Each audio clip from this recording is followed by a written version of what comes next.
We gonna shock the world. I told you we gonna shock the world. I told you we gonna shock the world. We gonna shock the world. He's probably the most underrated member of the Fab Five, and maybe the most level-headed. He carried himself like a professional from as early as his days at Michigan, and eventually that led to a nearly 2-decade NBA career.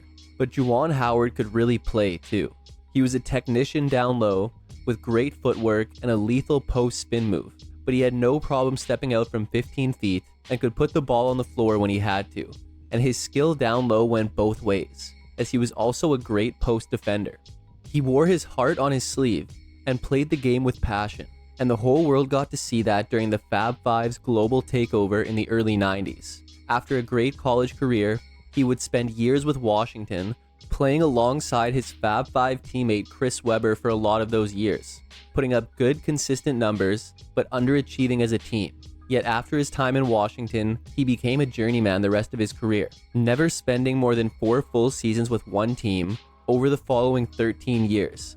The first half of his career consistently saw him as one of the league's better players, but the second half saw his role on the court decrease, but his role as a veteran leader increase, and the way he embraced that made every team want a Juwan Howard on the bench. His popularity was at its peak during his college days, which leads to his NBA career being overlooked. But even in the pros, Juwan Howard was a perfect mixture of old school and new school, and he was nice.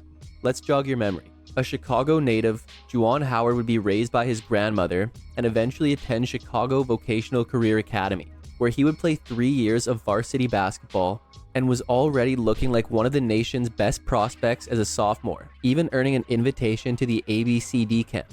As a junior, the 6'9" Howard would average 22 points and 13 rebounds as he led CVS to a 24-7 record and a berth in the Public League semifinals, and was named second team All-State, as he would again stand out at the Nike All-American camp. And by July of 1990, Howard's top school was reported to be Michigan. Although Michigan had already been pursuing Howard, they would ramp it up going forward, in hopes they would land the blue chip prospect. And at about 8 a.m. on November 2nd, 1990, Howard officially committed to the Wolverines, which would trigger a domino effect, but we'll get to that a little later, as this would turn out to be the best and worst day of Howard's young life, as just a few hours after he signed, his grandmother would pass away unexpectedly from a heart attack, and Howard would say in the Fab Five 30 for 30 documentary that the Michigan staff really showed their commitment and care for him when they attended his grandmother's funeral. So Howard would move in with his coach for his final year of high school and dominate, as he would average 26.9 points, 8.4 rebounds, and 3.4 assists as a senior, leading CVS to a 25-5 record, but once again falling in the Public League semifinals, as Howard finished with 25 points and 12 rebounds versus Westinghouse. But his season ended with him being named a Parade First-Team All-American and a McDonald's All-American, as he was now on his way to Ann Arbor. And he was joining a recruiting class that he had essentially kicked off, as his signing convinced friend and Texas guard Jimmy King to also commit to the Wolverines. After King was another Texas guard in Ray Jackson, and they would save the best for last, as Michigan would get a commitment from the #1 player in the nation in Chris Webber out of Detroit County Day High School, as well as Jalen Rose out of Southwestern High School, rounding out one of the best freshman classes of all time. And the players who would soon be dubbed the Fab Five would change the landscape of college basketball as well as become cultural icons. During their time with Michigan, the Fab Five would be trendsetters, with their choices to wear baggy shorts, as well as black socks and black shoes, and shave their heads. But they also rubbed a lot of people the wrong way, as all 5 freshmen would eventually start, which was unheard of, and they would deal with plenty of adversity, as they were 5 young black men who were looked at as thugs, and didn't fit the mold of what many fans thought a college basketball team should look or act like. But they weren't thugs, and they weren't going to let anyone get in their heads, because they were too busy taking over D1. Although Webber and Rose got the most fanfare, Howard was one of the team's top players. He would appear in 34 games and would start 31 of them, as he quickly took the starting spot from junior Eric Riley. He would finish as the team's 3rd leading scorer and 2nd leading rebounder, and as the season went on, he would show a lot of growth, as he would do a great job adjusting from being one of the best players in the nation last year to the 3rd option on his own team this year, and he would still have great performances, such as a 26-point, 10-rebound outing in a January 21st loss to Indiana at Assembly Hall. Overall, the Wolverines had some growing pains, and inexperience was evident at times, but they would still have a much improved regular season, as after going 14-14 last year, they would go 20-8 this year, earning a berth in the NCAA tournament as a 6th seed, where they would shock the world. They would outlast Temple in the first round, as Howard finished with 15 points and 6 rebounds on 6 of 9 shooting. Round 2 brought East Tennessee State, as Michigan would win again, with Howard finishing with 23 points, 5 rebounds, and 3 assists, setting up a Sweet 16 matchup with Oklahoma State. And while Howard struggled with just 13 points on 4 of 11 shooting, the Wolverines held All-American Byron Houston to 4 points, as Michigan took down the 2-seed Cowboys to advance to an Elite 8 matchup with Ohio State. This would be another close game that needed overtime to be decided, but Michigan would again come out on top, as Howard had a quiet 10 points on 4 of 9 shooting, but would still help Michigan punch their ticket to the Final Four and a date with Cincinnati. Howard again struggled to find the bottom of the basket as he shot 3 of 9, but he was also dealing with dehydration and stomach cramps from the flu. Yet he would still finish with 12 points and 8 rebounds, as the Wolverines won another close one and were now 1 win away from being national champions. But in their way were the defending champs, the Duke Blue Devils.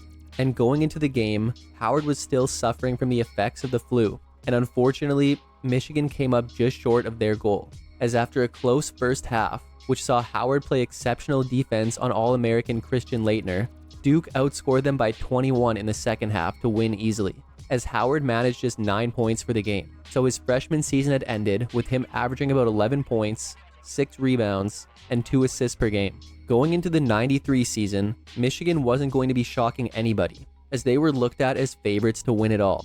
They had returned their Fab Five and were expected to be even better, and they were. Howard upped his numbers across the board to again finish 3rd on the team in scoring and 2nd in rebounding, while shooting over 50%, but Michigan would have a disappointing start to the year, as they would lose their second game to a Duke team no longer featuring Laettner, but after that, they would win 11 straight before losing to Indiana. Then after this, they would win 13 of their final 15 games of the season, which included a February 28th defeat of Ohio State that saw Howard go for 18 points and 16 rebounds in a 2-point win, as overall Michigan would finish the regular season at 26-4 and were ranked number 3 in the nation, and this finish would get them a 1 seed going into the NCAA tournament. Michigan would run through Coastal Carolina in round 1, as Howard finished with a 16-point, 10-rebound double-double. The second round brought UCLA, and this game would be much closer, as a Jimmy King putback would give the Wolverines a 2-point win in overtime, with Howard recording 14 points and 5 rebounds. The Sweet 16 brought George Washington, and although Howard shot just 4 of 12, he finished with a game-high 17 points and 10 rebounds in a win. The Elite 8 brought Temple, and a great second half would get Michigan the win, as Howard would record 11 points and 9 rebounds, but shoot just 5 of 13 from the field. Yet Michigan was back in the Final Four, this time versus Kentucky, and Howard had one of his best games of the tourney, with 17 points on 50% shooting in a 3-point win, as the Wolverines were returning to the national championship to meet the North Carolina Tar Heels. Unfortunately, early foul trouble would prevent Howard from ever finding his groove, as he managed just 7 points on 3 of 8 shooting. But Michigan stuck around, and with about 11 seconds left, they were down by only 2 points. A 2 to tie. Michigan will have to bring it. Oh, he walked and the referee missed it. Weber brings it into the front court. They have no timeouts remaining. Weber got the rebound on a missed free throw and looked like he traveled, but it wasn't called. So Weber took off down court towards the Michigan bench, and when he got near, he called a timeout.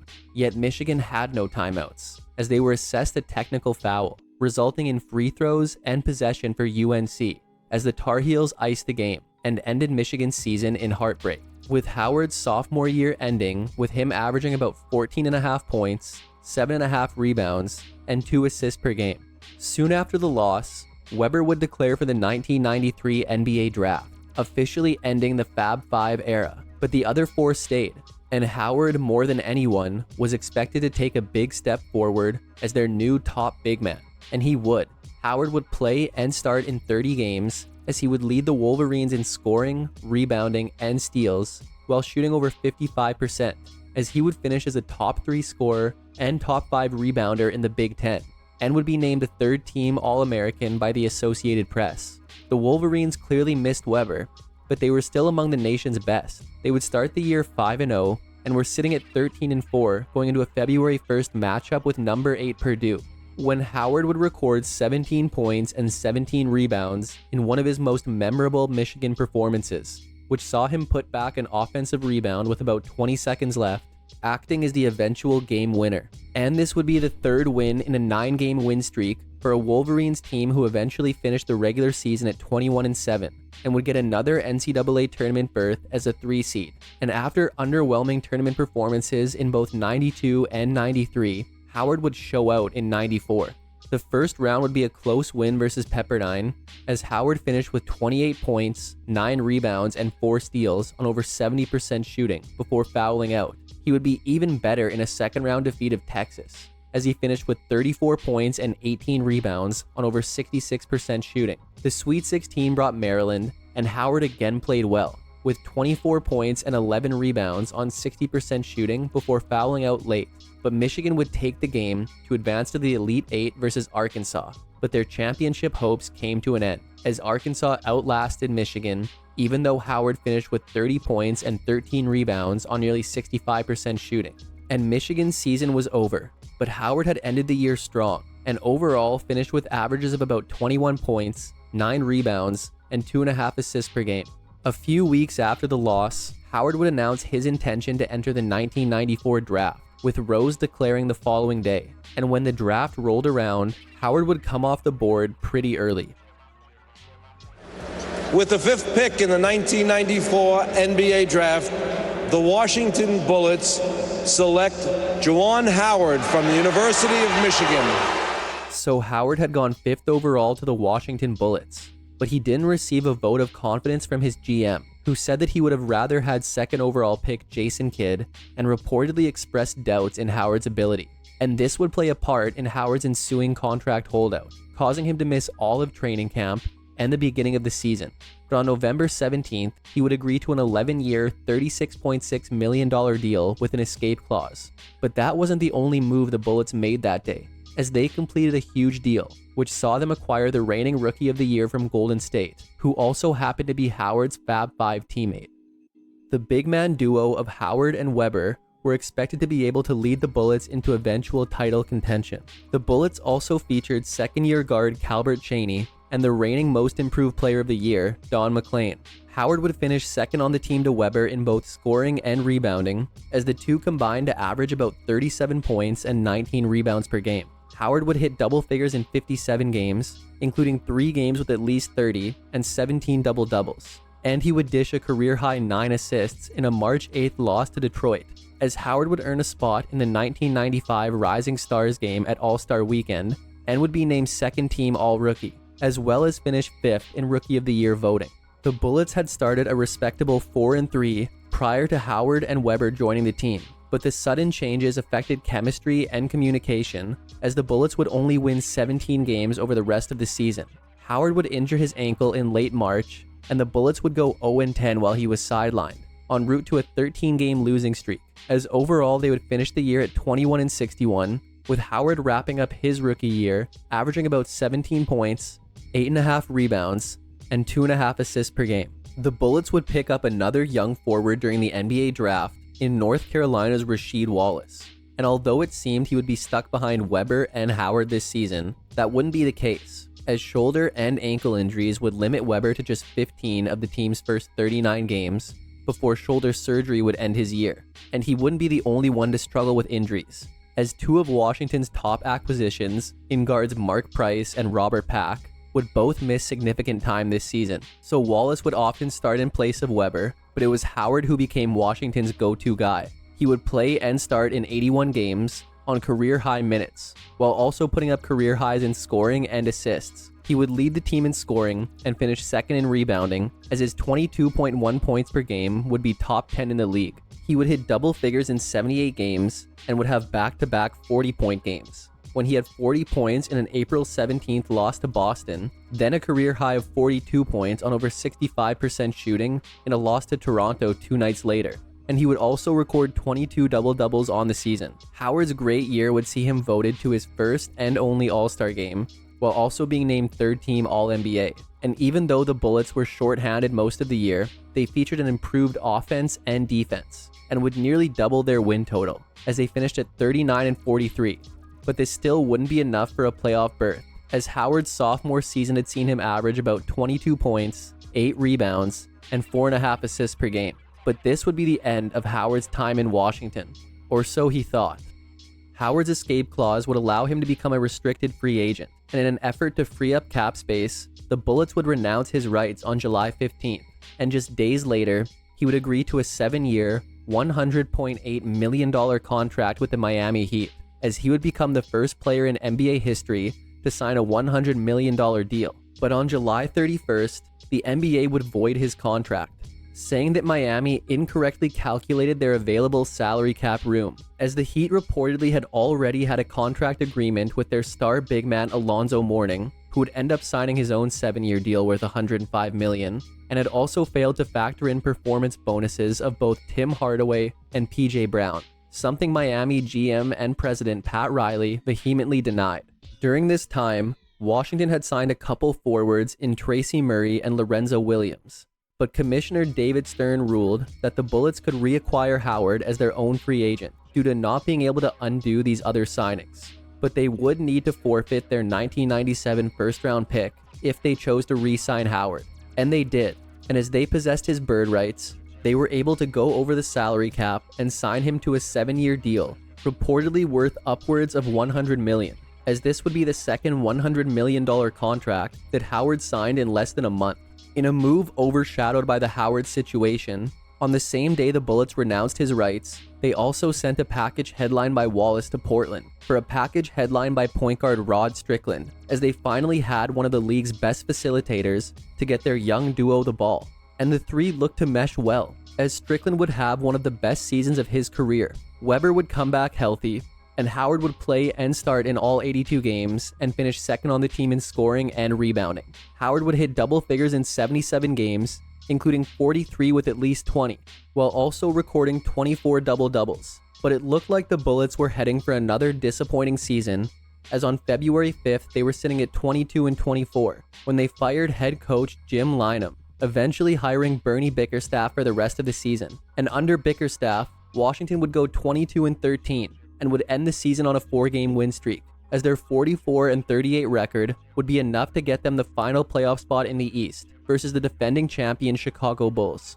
Although the end result of this series was what most expected, with the Bulls sweeping the Bullets, Washington kept it a lot closer than it seemed, as they only lost one game by more than 5 points. Howard would have a solid playoff debut, finishing as the team's second leading scorer and tying for second in rebounding. Game 1 would see the Bullets lose by 12, with Howard finishing with a postseason career-high 21 points to go along with 5 rebounds and 2 assists. A 5-point Game 2 loss saw Howard put up 18 points and 6 rebounds. Then in Game 3, he would go for 17 points, 7 rebounds, and 3 assists, but Washington would lose by a point to end their season, as Howard's year ended with him averaging about 19 points, 8 rebounds, and 4 assists per game. Going into the 1998 season, Washington had changed their name and uniforms, as they were now the Wizards, and while they featured the same core, it would also lead to a similar win total. Bickerstaff would be at the helm for the entire season, and the team would again center around their trio of Weber, Howard, and Strickland, with Howard again finishing as the team's second leading scorer and rebounder. He would hit double figures in 60 games, but would fail to score 30 points even once, while also only recording 11 double-doubles. But this was in large part due to him missing about 6 weeks with an ankle injury from early February to mid-March. However, the loss of Howard didn't do too much to affect the Wizards, as they were 2 games above 500 when he went down and 2 games above 500 when he came back, as overall they would finish the year 2 games above 500 at 42-40. Yet this wouldn't be enough for the playoffs, as Howard's year had seen him average about 18.5 points, 7 rebounds, and 3.5 assists per game. But this season had also been marred by some serious accusations made by a woman named Melissa Reed against Howard and Weber in April, which allegedly occurred at a house party thrown by Howard. However, these allegations were later determined to be false, in part due to contradictions in the accuser's recounts of the events, and Howard would even win a defamation lawsuit versus Reed. So this had likely been a cloud over Howard's head all offseason. But something else he had to adjust to was his first season without Weber since his junior year at Michigan, as Washington had traded him to the Sacramento Kings for an aging Mitch Richmond at the end of the '98 season. While Richmond had been a perennial all-star in Sacramento, he was in his mid-30s and was beginning to slow down, but he was still effective as he would lead the team in scoring, with Howard finishing second and Strickland third, as Howard would also finish second on the team in rebounding. Howard would hit double figures in 35 games and record 11 double-doubles. But the Wizards were regressing without Weber, as they were 13-19 when Bickerstaff would be fired, then would go just 5-13 the rest of the way under Jim Bravelli, to finish at 18-32 and miss the playoffs. And it didn't help that Howard again went down with an ankle injury, which forced him to miss the final 14 games of the season, as Washington went 4-10 in those games. But in the 36 games Howard did play, he averaged about 19 points, 8 rebounds, and 3 assists per game. The 2000 season would see the Wizards go through 2 coaches in Gar Hurd and Darrell Walker. Washington would spread the ball around more, as although Howard would see his lowest scoring average of his career up to that point, Washington's team scoring improved by over 5 points per game. Howard was again the team's second leading scorer, but more importantly, he would be healthy, as he played and started in all 82 games for the first time in 3 years. Howard would hit double figures in 72 games and would record 10 double-doubles, with his best game coming in a January 1st defeat of Indiana, when he had 36 points and 10 rebounds. But the Wizards continued to disappoint, finishing at 23-59 and again missing the playoffs, as Howard's year had seen him average about 15 points, 5.5 rebounds, and 3 assists per game. So now 4 seasons had gone by since Howard signed his massive deal, but with just 1 playoff appearance, 2 injury-riddled years, and coming off the worst season of his career, Washington's patience for Howard was starting to wear thin, as his contract was looking more and more like an overpay, and his name was coming up in trade rumors over the offseason. Nonetheless, when the 01 season tipped off, Howard was still in a Wizards uniform. The Wizards had another new coach in Leonard Hamilton, but it was obvious a rebuild was on the horizon. Both Richmond and Strickland dealt with injuries during the first half of the season, and the Wizards had an emerging second-year guard in Richard Hamilton. But Howard was looking much better this year, as over the first 54 games, he was Washington's leading scorer. But the Wizards weren't winning, so while his stock was high, Washington orchestrated a trade which saw them send a package headlined by Howard to the Dallas Mavericks. Howard would join a winning team, who looked to have an embarrassment of riches, as they already featured Steve Nash, Dirk Nowitzki, and Michael Finley. Howard would become an immediate starter for the Mavs, and was quite valuable due to his post defense and offensive versatility, as well as his ability to play positions 3 through 5. And his post proficiency would allow the Mavs to put Dirk at small forward and exploit mismatches. Howard was able to fit in with the fast-paced Mavericks, as he essentially put up the same numbers he was putting up in Washington. The Mavs were 34-21 at the time of the trade and would go 19-8 the rest of the way, as their 53-29 finish would be the first 50-win season of Howard's career and get him a return to the playoffs. The first round brought the Jazz, and overall, Howard would give the team good scoring and rebounding. He would put up 14 points and 9 rebounds in a Game 1 loss, then 17 points and 7 rebounds in a Game 2 loss. He would have his best performance in Game 3, recording 18 points and 11 rebounds, as the Mavs made it 2-1. Then they evened the series in Game 4, with Howard putting up just 6 points. Then they would complete the comeback in Game 5, as Howard finished with 19 points and 8 rebounds. But Howard would struggle shooting, as for the series, he shot just 40% from the field. The second round brought San Antonio, who would just be too much for Dallas, as they won in 5. Howard only managed to play in the first half of Game 1, as with just seconds left and the team down 10, he committed a flagrant foul on the Spurs' Derek Anderson, which got him ejected. Overall, Howard started slow this series, but would hit double figures in the final 3 games. Yet once again his efficiency was the issue, as he shot below 32% for the series, and his overall season ended with him averaging about 18 points, 7 rebounds, and 3 assists per game. Howard would start the 02 season with the rebranded Mavs, who had high expectations. And as far as personnel went, the Mavs brought back all their main pieces. Yet Howard would see a smaller role. For the first time in his career, he would get less than 35 minutes per game, and for the first time since his rookie year, he would come off the bench. as in his first 53 games with Dallas, he would only start 44 of them, and saw his scoring drop to a then career low. But the Mavs were playing great, as they were sitting at 37-17 at the trade deadline. But for the second straight year, Howard would find himself on the move. With the Mavs looking for more depth, they sent a package including Howard to the Denver Nuggets, as Howard went from one of the West's best teams to one of its worst, with the Nuggets sitting at 16-35 at the time of the trade. Howard would start the rest of the season for a Nuggets team who were without top player Antonio McDyess most of the year, after he had injured his knee early in the season. So Howard would step into McDyess's power forward position and perform well, as he would end the season as the team's top scorer and rebounder. But a now 29-year-old Howard wasn't exactly a franchise player, yet he was still the best player the Nuggets had, as they would win only 11 more games this season to finish at 27-55 and miss the playoffs, as Howard's overall season had seen him average about 14.5 points, 7.5 rebounds, and 2 assists per game. Howard would spend the entire 03 season with Denver, but this would be one of the worst seasons in Nuggets history. On draft night, McDyess was sent to New York for a package which included center Marcus Camby and rookie Nene, but Camby would only manage 29 games. Howard would play and start in 77 games, and again finish as the team's leading scorer, as well as leading rebounder, as he would hit double figures in 70 games, including 37 with at least 20, and would record 18 double-doubles. So he was putting up solid numbers on the league's worst offensive team, and although they had a top 10 defense, it wasn't nearly enough, as they would finish the year at 17-65, with Howard's season seeing him average about 18.5 points, 7.5 rebounds, and 3 assists per game. But Howard's massive deal was finally up, and Denver elected not to re-sign him.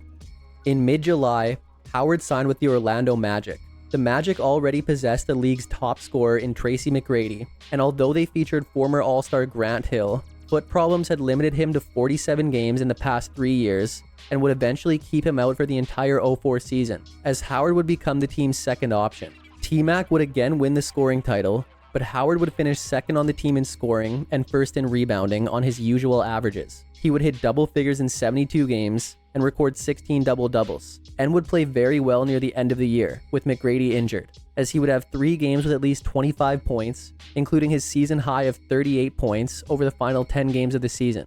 But Howard went from the league's worst offense to its worst defense, and in turn missed the playoffs again, as the team finished at 21-61, with Howard's season seeing him average about 17 points, 7 rebounds, and 2 assists per game. So Howard was now a 10-year veteran, and although he hadn't been a star, he had consistently been good for about 17 points and 7 rebounds a night. But from this point forward, he would never again get close to those averages.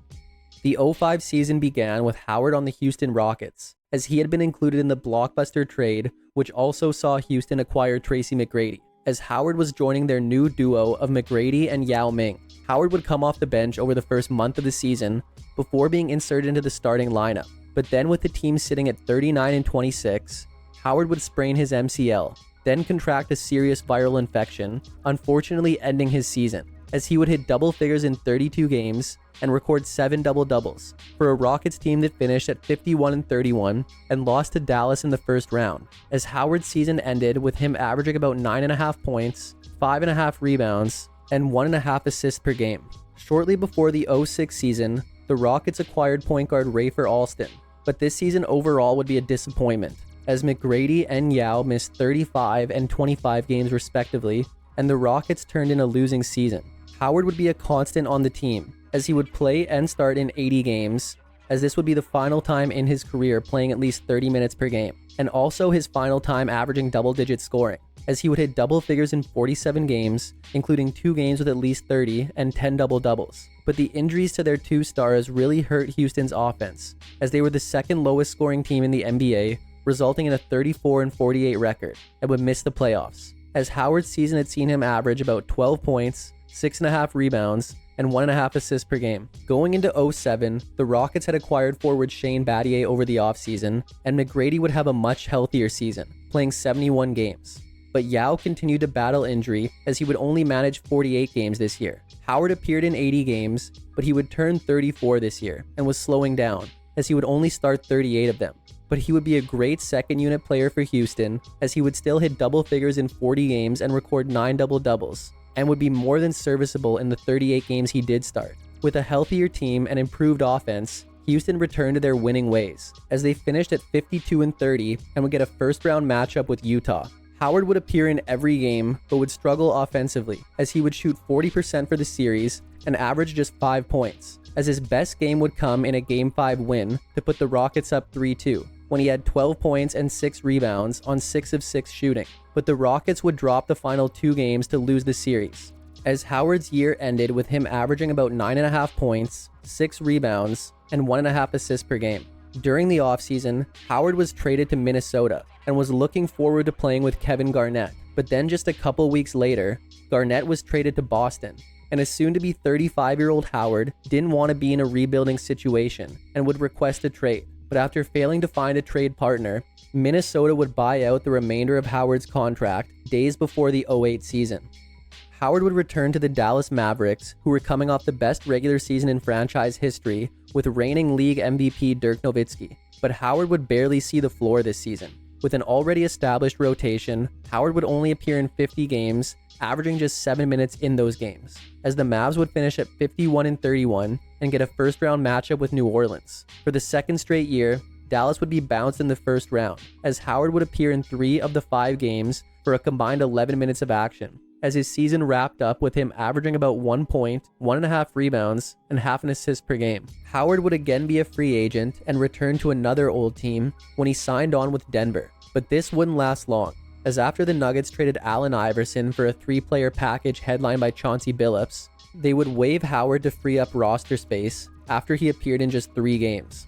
So about 5 weeks later, Howard would sign with the Charlotte Bobcats for the remainder of the season. He would join a Bobcats team led by Gerald Wallace, yet again would have a small role. He would appear in 39 games at about 11 minutes per game and miss time with injury, as the Bobcats would only manage a 35-47 record and miss the playoffs, with Howard's season ending with him averaging about 4 points, 2 rebounds, and half an assist per game. Howard would sign on with Portland prior to the 2010 season, where he would again be a role player on a Blazers team led by Brandon Roy and LaMarcus Aldridge. Although his numbers weren't incredible, he would have his best season in years, and even start 27 games, as he would be a valuable member of the rotation, recording 16 games in double figures and 2 double-doubles, for a Blazers team who finished 50-32, but would lose to the Suns in the first round, with Howard appearing in all 6 games and shooting over 50% from the field, as Howard would end the regular season with averages of about 6 points, 4.5 rebounds, and an assist per game. Howard was again a free agent and was set to turn 38 years old in February, so it was now or never if he wanted a ring. And luckily for him, the Miami Heat had just formed their Big Three and needed to fill out their roster. Howard was mainly brought in for veteran leadership, as he was known around the league for his professionalism and positive attitude, but he would still appear in 57 games and contribute for a Heat team that went 58-24.